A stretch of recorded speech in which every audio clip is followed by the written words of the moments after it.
말씀은 이사야 구약성경 40장 30절 31절 보겠습니다. 이사야서 40장 30절 31절 우리 같이 한번 읽어볼까요? 네. 이사야 40장 30절 31절 시작. 소년이라도 뛰어나고 미비하며 장정이라도 넘어지며 삽하되 오직 여호와를 향한 자는 공중에 치며 올라간 강들을 주시고 다른 박지라도 공개하지 아니하겠고 걸어가도 휘둘리지 아니하리로다. 아멘. 오늘 읽은 말씀을 가지고 먹구름을 돌파하려는 그 제목으로 하나님의 말씀을 전하겠습니다. 하늘은 해와 달과 별이 있습니다. 뿐만 아니라 새도 있죠. 날아다니죠. 바람도 있습니다. 뿐만 아니라 민들레 홀씨 같은 포자도 날아다니고 있고 전파도 있습니다. 그 중에 하나는 구름이 있죠. 구름은 형태적으로 몇 가지 형태가 있습니다. 상층원, 중층원, 그 다음 하층원, 그 다음에 수직구름 이렇게 형태적으로 있습니다. 또 모양에 따라서 여러 가지가 있어요. 모로구름, 유광자군, 아치구름, 구름벽, 미루운, 또 이제 여러 가지 형태로 이렇게 나누어져 있죠. 또 이렇게 남극에서만 볼 수 있는 진주구름이 있고, 비가 오는 것을 예고하는 미루운이 있고, 태풍을 예고하는 구름벽이 있습니다. 뿐만 아니라 이제 저녁 시간에 볼 수 있는 야광문도 있고요. 계절을 상징하는 노란색의 구름들이 있습니다. 이 다양한 구름들이 있어요. 여러분 어떤 구름 좋아하십니까? 제가 먹구름에 대해서 이렇게 SNS에 한번 올렸습니다. 먹구름은 참 좋다. 그런데 댓글이 달렸어요. 정신 나갔습니까? 그래서 제가 이제 먹구름을 예찬하지 않지만 먹구름에 대해서 얘기를 했습니다. 먹구름이 참 우리에게 유익한 것은 첫째는 하나님이 창조하시기 때문에 하나님이 창조하신 것은 하나님이 보시기 아름답다 했고, 더 중요한 것은 제가 몇 가지 읽어드리겠습니다. 먹구름에 예찬한 것은 아닌데 먹구름 안에는 생육에 필요한 빗물이 있습니다. 이 빗물이 없다면 모든 생물들은 살아남을 수가 없죠. 그래서 먹구름 안에는 빗물이 있습니다. 농부들이 피땀 흘려서 이렇게 경작했던 그 농작물을 결실을 이렇게 만드는 햇살이 그 먹구름 안에 숨어 있습니다. 뿐만 아니라 무더위를 몰아내고 원기를 회복시키는 바람이 있고 또 그늘이 있습니다. 삶의 자리에서 우리가 행했던 추했던 흔적들을 이렇게 덮어주는, 과실과 허물을 덮어주는 그 눈이 있습니다. 그뿐만 아닙니다. 우리가 한 치 앞도 예측할 수 없는 그런 좌절의 시간에 우리에게 앞을 향해 나갈 수 있도록 이틀 비추는 번개가 있죠. 그뿐만 아니에요. 부패한 양심을 일깨우는 천둥이 있고 내성이 있습니다. 이 먹구름 안에 가득해 있는 하나님의 보고를 볼 수 있는 눈을 가진다면 먹구름 자체를 기피하지 않을 수도 있다는 거죠. 우리가 살아가면서 외형 때문에 기피할 때 많아요. 먹구름 안에는 우리 인생에 필요한 하나님의 은혜와 모든 보물이 가득 담겨 있듯이 우리가 살아가는 가운데 먹구름이 있어요.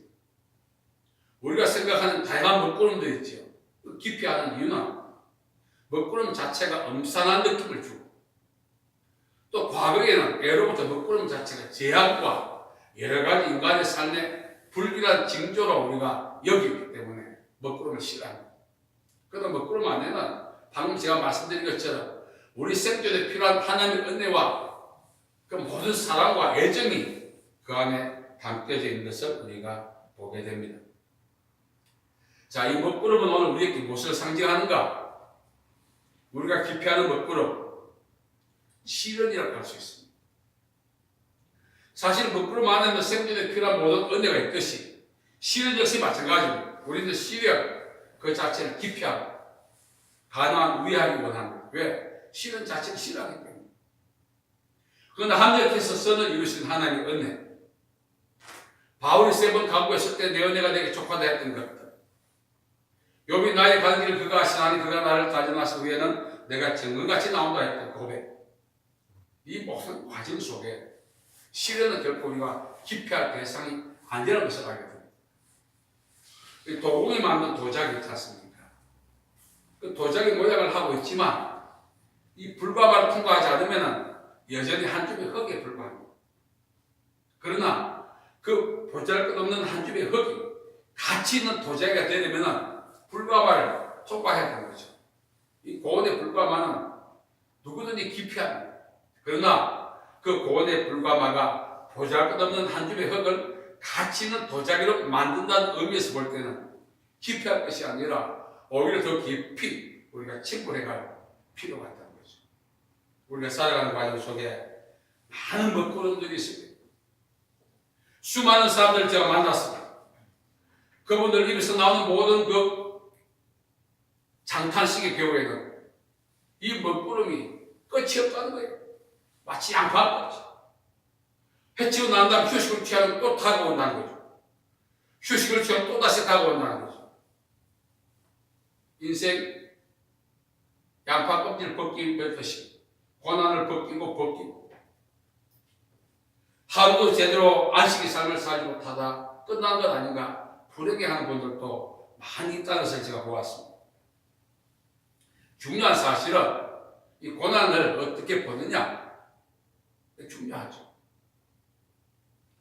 이 장애물은 성공한 사람에게는 디딤돌로 보이지만 실패하는 사람에게는 장애물로 보여요. 우리 눈앞에 펼쳐지는 이 상황들을 어떤 시각으로 바라보냐 그 시각 자체가 성공과 실패를 가늠한 잣대입니다.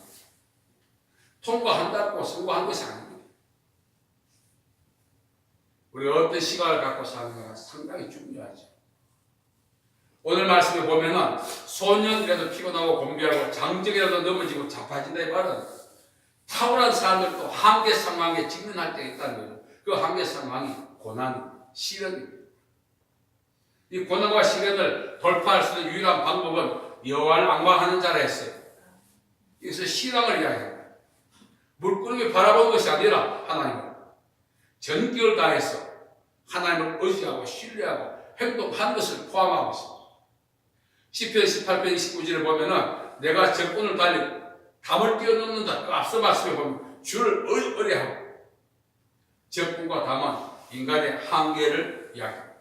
시련을 이야기합니다. 자, 이런 것들 우리가 어떻게 극복해야 할 것인가? 좌절하죠. 많은 분들이 시련 앞에서 이렇게 말합니다. 내가 전생에 무슨 죄를 지었다. 불신앙입니다. 예수 믿는 사람은 이렇게 말합니다. 내가 하나님 믿고 잘못 살았다. 부정적 시각으로 시련을 바라보기 때문에 돌파할 수 없고 그 시련 앞에서 좌절할 것입니다. 시련은 부정적 시각으로 바라볼 때는 믿음을 가지도 않는 것입니다. 믿음 없이는 기쁘시기 못하나니 하나님께 나아간 자는 반드시 그가 계신 것과 또한 그가 자기를 찾는 자에게 상 주시심을 믿어야 시련 앞에서 우리가 성공자의 의식을 갖고 사느냐 실패자의 의식을 갖고 사느냐도 중요하죠. 실패자는 아무리 자기 머리에서 대안을 짜내도 실패할 수밖에 없습니다. 오늘 말씀은 이야기합니다. 모든 사람들이 다 시련을 봉착한다는 거죠. 소년과 장정도. 시련 없는 사람이 없어요. 다만 이 시련을 통과하느냐 그렇지 않느냐도 중요하지만 시련에 직면했을 때 어떤 의식을 갖느냐가 너무너무 중요한 것입니다. 방금 말씀드린 것처럼 먹구름을 예찬한 건 아니지만 먹구름은 우리가 기피할 것이 아닙니다. 그렇다고 너무나 가까이 하고 애지중지할 대상은 아니죠. 다만 먹구름 안에 있는 하나님의 은혜를 우리가 기억한다면 시련에도 반드시 하나님의 숨겨놓은 보화가 있다는 것입니다. 과거에 사랑의 교회를 다니며 소천하셨던 옥하는 목사님은 고난이 변장된 하나님의 축복이라고 그렇게 말했습니다. 이 시련을 통과하고 나니까 겉에서 느끼는 소해가 아니라 실은 앞에서 영적인 신앙의 의식을 우리가 가져야 된다는 것입니다. 오늘 말씀에 제가 말씀합니다. 소년이라도 피곤하고 건배하다. 장정이라도 넘어지고 자빠지다.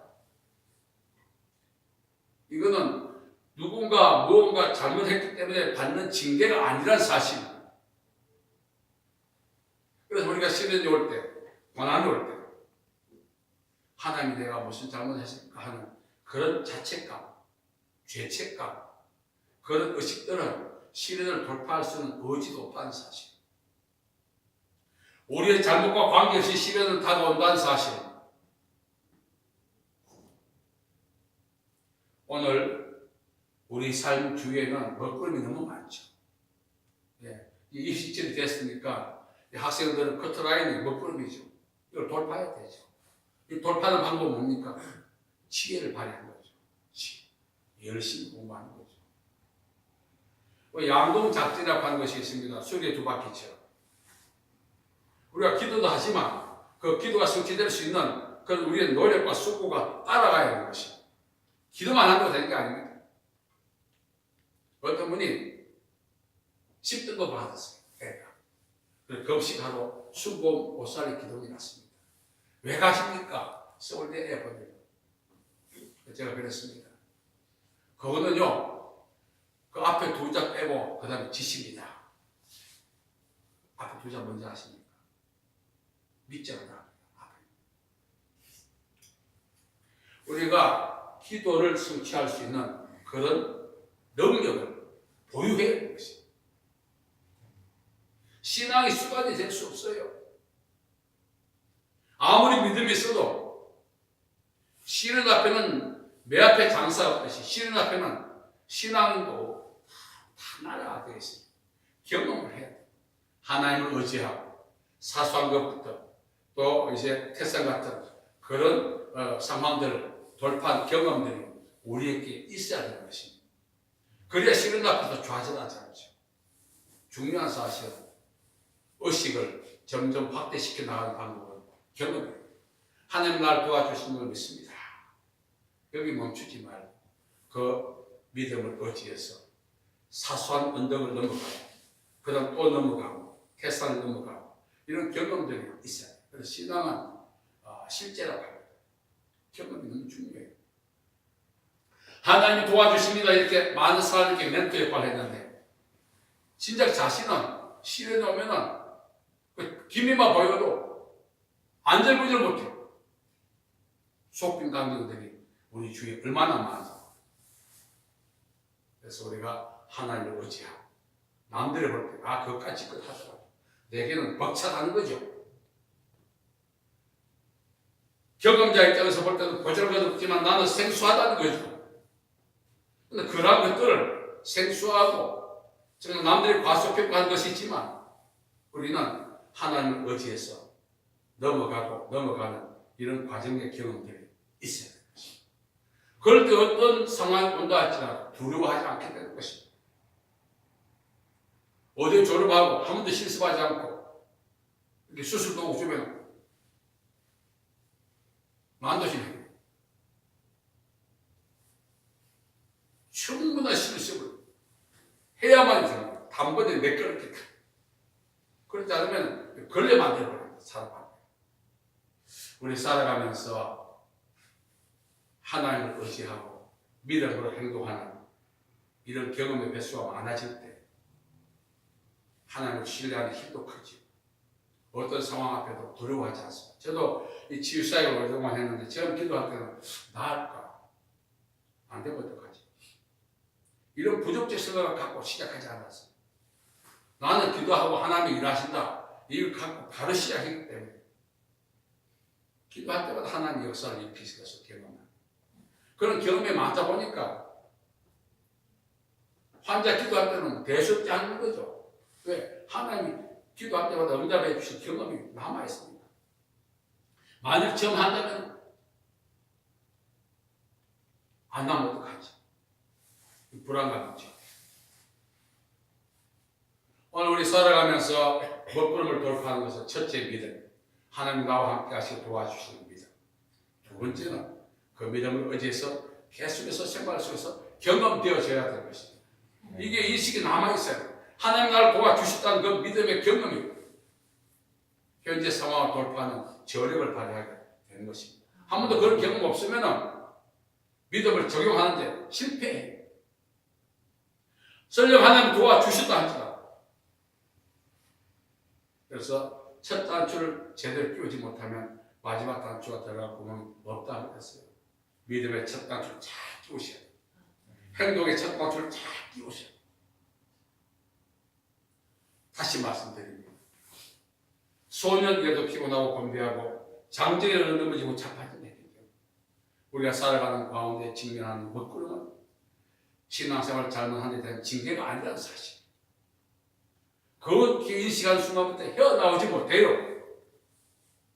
방법이 없다는 것입니다. 왜? 기도하고 싶은 마음도 싹 사라지고 그 죄책감이 눌려가요. 아무도 못해요.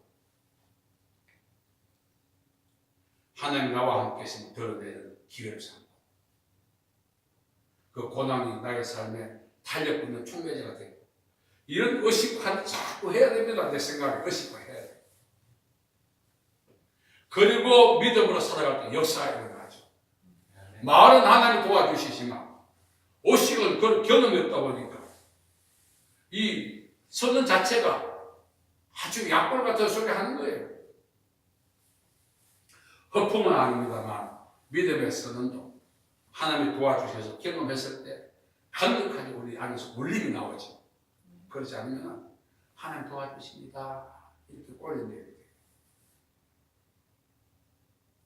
여러분 방금 말씀드린 고난은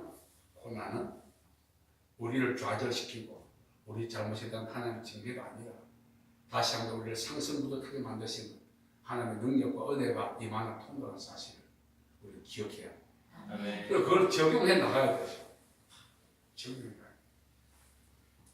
제가 우리 권사님들 이제 교육시키면서 권사님 기도할 때 이렇게 하세요. 내가 기도하면 낫습니다. 믿습니까? 물어봐라. 했더니 네가 하나님이야 하더라.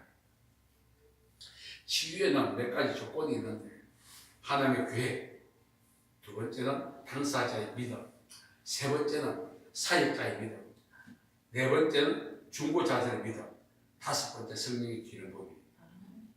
예수께서도 네가 낫기를 원하는 이 말씀은 Are you ready? 네 준비되어 있나?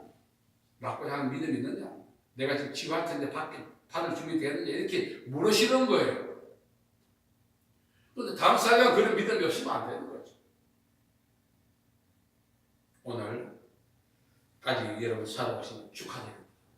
장하다고 말씀드리죠. 왜? 많은 먹구름을 통과해 보셨지 않습니까? 그런데 이제부터 본격적 게임이 시작될 수 있어요.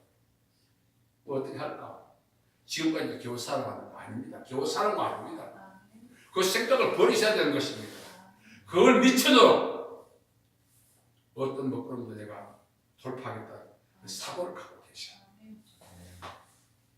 믿음은 사실 우리가 이게 믿음이 0인데 사고가 0이에요. 왜? 믿음을 활용해 본 그런 경험이 적다 보니까 늘 우리 생각에 우리가 지배받고 이제는 사고 위에 믿음을 둬야 돼요.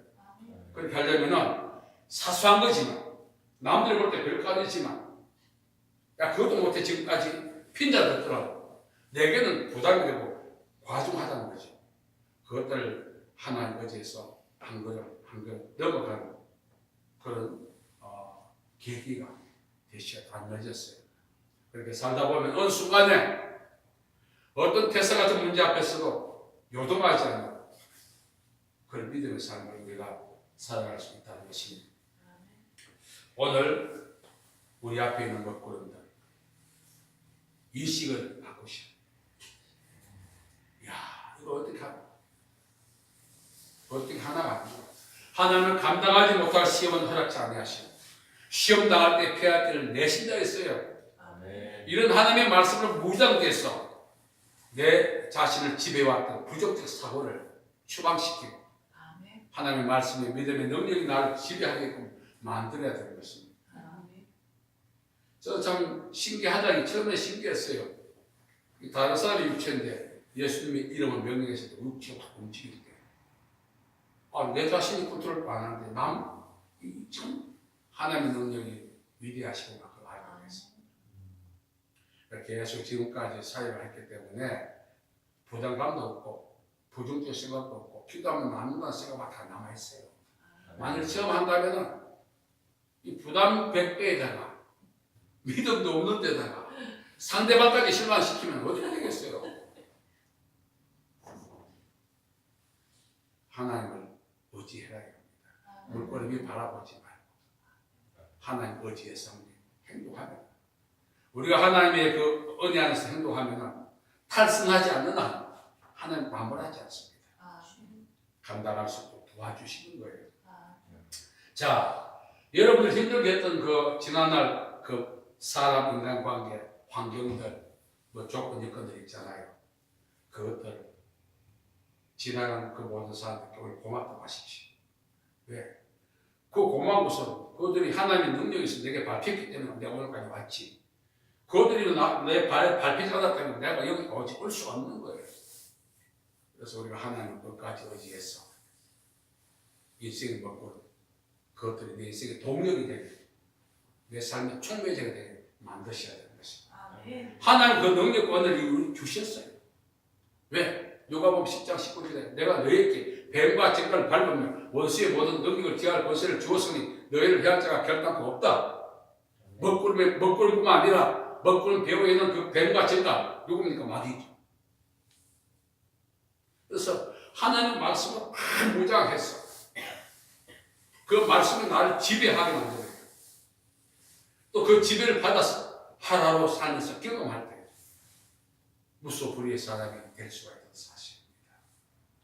지금까지 우리가 약골처럼 사는 것은 내 개인의 잘못된 의식 구조의 문제가 있는 것입니다. 이제는 어떤 문제 앞에서도 담대하고 초연하고 하나님 나와 동행하셔서 넘어가게 할 것을 믿고 발을 내드려야 되는 것입니다. 우리 홍해를 보면은 이 약골들 하나님이 애굽에서 구원해내도 약골들이 한 발짝도 못 내밀었어요. 하나님이 언제로 이렇게 홍해를 열어주시죠. 요단은 하나님 의지에서 믿음으로 한 발을 내디더라고요. 그랬을 때 흘러들 모든 물이 이렇게 멈추지 않습니다. 지금 우리가 믿음으로 발을 내디딜 때입니다. 실패하지 않습니다. 내가 하나님 의지에서 이 상황 내가 발을 밟겠습니다. 주님 도와주십시오. 발을 내딛는 순간 모든 상황이 진정되고 종료되는 것을 우리가 경험하게 되는 것입니다. 그렇지 않고 저 물이 언제 그칠까? 저 물이 언제 그칠까? 강변에 앉아가지고 물이 마르고 닳도록 없어질 때까지 기다리다가 먼저 화장터 합니다. 우리에게 시간이 없어요. 그래서 하나님을 의지하시기 바랍니다. 올 한 해는 어떤 상황이든 방금 말씀드린 것처럼 남들이 볼 때 약골 괜찮더라고요. 내가 믿음을 의지해서 한 발자국 가다 보면 어느 순간 탄력 있게 다른 사람 우리의 모습을 확인하는 날이 온다는 사실입니다. 여호와를 앙망한 자는 새 힘을 얻으리니 독수리 날개씩 올라가면 같을 것이요 그러고도 피곤치 않고 달려가도 고단치 않을 것입니다. 이 하면은 믿음의 삶, 믿음의 사고, 그리고 믿음의 사고에 의해서 행동하는 사람이 되어서 승리하는 삶을 살아가기를 간절히 바랍니다. 하나님 아버지 감사합니다. 우리 앞에 있는 많은 고난들 바라보면서 어떻게 감당할까 전전 건강하면서 좌절하고 절망하면서 패배적 의식과 믿음의 적용 없이 살아왔던 어리석은 삶을 회개합니다. 주의 용서하여 주시고 이제 독수리 날개치고 올라간 것 같은 우리를 제한시키고 가두고 억누르는 것들을 탈피하는 믿음의 삶을 적용하며 사는 저희들 되게 도와주옵소서. 특별히 나의 집을 복되게 하시고 오늘 예배드린 우리 모두에게도 이 한 해 이 상황을 돌파할 수 있도록 주님 동행하여 주시고 믿음으로 나가고 발을 내딛사오니 내가 발른 모든 땅을 내게 준다 하신 것처럼 그 약속이 성취되는 복된 한 해 되게 복 내려 주옵소서. 예수님의 이름으로 기도하옵나이다. 아멘.